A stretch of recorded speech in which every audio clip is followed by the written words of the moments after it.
হোমিওপ্যাথিতে ত্রিরত্ন বলা হয় এই ওষুধকে। ত্রিরত্ন মানে তিনটা রত্নের একটা রত্নের ব্যাপারে আজকের এই ভিডিওতে কথা বলবো। আর তিনটা রত্ন কি, তিনটা রত্নের ব্যাপারে যারা জানেন না তার মধ্যে বলে দিই। এক নাম্বার ওষুধ হলো আপনার একোনাইট, 2 নাম্বার হলো আর্সেনিক, 3 নাম্বার হলো রাস্টক্স। এই তিনটে ওষুধকে হোমিওপ্যাথিতে বলা হয় ত্রিরত্ন। তো এই ত্রিরত্নের একটা বুঝতেই পারছেন ওষুধটা কতটা গুরুত্বপূর্ণ। এবং এই রাস্টক্স এটা একটা খুবই মানে হোমিওপ্যাথিক ওষুধের মধ্যে সর্বোচ্চ ব্যবহৃত হওয়া একটা ওষুধ। কারণ এই ওষুধের কার্যের যে ক্রিয়া, এই ক্রিয়াটা কিন্তু খুবই মানে বেশি সমস্যা আক্রান্ত হয়। তার মধ্যে একটা হলো চর্ম বা চামড়া রোগ, চামড়া চর্ম রোগ যেগুলো আছে তার উপরে এর কাজ আছে, স্নায়ুর উপরে আছে, মাংস পেশির উপরে আছে, হাড়ের উপরে আছে। এইগুলো জায়গার উপর এই রাস্টক্সের ব্যাপক মানে প্রভাব, এবং এই সমস্ত জায়গায় মূলত এই ওষুধের ক্রিয়া আছে। আর 1816 সালের দিকে এই ওষুধটি প্রুভ করেন ডাক্তার স্যামুয়েল হ্যানিম্যান স্বয়ং নিজে। তো বুঝতেই পারছেন যে ওষুধটা কতটা গুরুত্বপূর্ণ, এবং ওষুধটা এটা আমাদের প্রত্যেক জীবনে অত্যন্ত গুরুত্বপূর্ণ। এই ওষুধটার লক্ষণ আসলে এরকম যে আসলে ব্যথা, প্রচন্ড ব্যথা, সেই সাথে চর্মরোগ যেগুলো আছে সেগুলো ক্ষেত্রে ব্যবহৃত হয়। তবে এই ওষুধে একটা অদ্ভুত একটা ব্যাপার আছে, প্রথমতই বলে দিই। সেটা হলো যে বর্ষাকালে যে সমস্ত রোগ বৃদ্ধি পায় সেই সমস্ত রোগী সাধারণত এই ওষুধটি সবার আগে ব্যবহৃত হয়।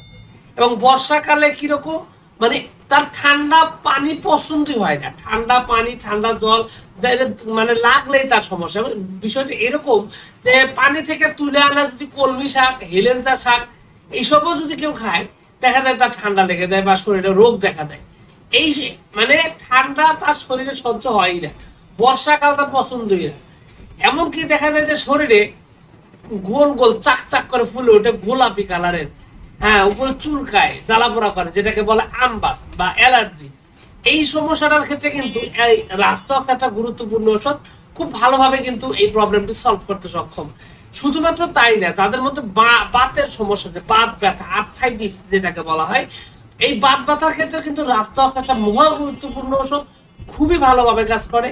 এবং দ্রুত যে কোনো ধরনের ব্যথা, বিশেষ করে যে সমস্ত ব্যথা রাতের বেলা শুইলে বাড়ে, হ্যাঁ, বিশ্রাম নিলেই বাড়ে, রেস্ট নিলেই বাড়ে, এই লক্ষণ যদি থাকে তাহলে কিন্তু রাস্টক্স একটা খুবই গুরুত্বপূর্ণ ওষুধ। সর্বপ্রকার ব্যথায় এটা ব্যাপকভাবে ব্যবহৃত হয়। এছাড়াও আপনার আরেকটা কথা বলছিলাম, ফুসফুস বা শ্বাসতন্ত্রের উপরে কিন্তু কাজ করে, মানে ঠান্ডা, সর্দি, কাশি সবগুলো রোগেই এই ওষুধটি ব্যবহৃত হয়, এবং খুব ভালোভাবে এই ঠান্ডা, সর্দি, কাশি এটা ভালো করতে সক্ষম। এছাড়াও আপনার এই রাস্টক্স কিন্তু আপনার সর্বপ্রকার আপনার এই যে আপনার অনেক ক্ষেত্রে ঘা, পাস্তা, চুলকানি, মানে মোটামুটি যে সমস্ত চুলকানিতে প্রচন্ড চুলকানির পর রোগ আরো বেড়ে যায়, আরো বাড়ে, এই সমস্ত চুলকানিটাও কিন্তু খুব ভালোভাবে ব্যবহৃত হয়। এবং রাস্টক্স এগুলো ক্ষেত্রে খুব সুন্দরভাবে, সহজভাবে সমাধান করে। রাস্টক্স কিন্তু বসন্ত রোগেও ব্যবহৃত হয়। বসন্তের জ্বালা পোড়া, অস্থিরতা, পানির পিপাসা, এই লক্ষণগুলো থাকলেও কিন্তু খুব ভালোভাবে কাজ করে। এছাড়া ঠান্ডা, সর্দি, কাশির পাশাপাশি জ্বরের ক্ষেত্রেও কিন্তু এই ওষুধটি ব্যবহৃত হয়। এবং জ্বরের আপনার রাস্টক্স একটা গুরুত্বপূর্ণ ওষুধ। ঠান্ডা বা এই যে বলছিলাম যে বর্ষাকালে বা পানি ধরার কারণে, মানে বারবার পানি নেওয়ার কারণে যদি হয়, তাহলে কিন্তু আপনার এই রাস্টক্স ব্যবহৃত হয়। এছাড়া আপনি যে পরিবেশে থাকেন, এই পরিবেশটা ভেজা, স্যাঁতস্যাঁতে ভেজা, সবসময় ভেজা ভেজা থাকে, এবং এর কারণে নানাবিধ রোগের জন্ম হয়। তো এই লক্ষণগুলো যদি থাকে, সেক্ষেত্রেও কিন্তু রাস্টক্স একটা গুরুত্বপূর্ণ ওষুধ।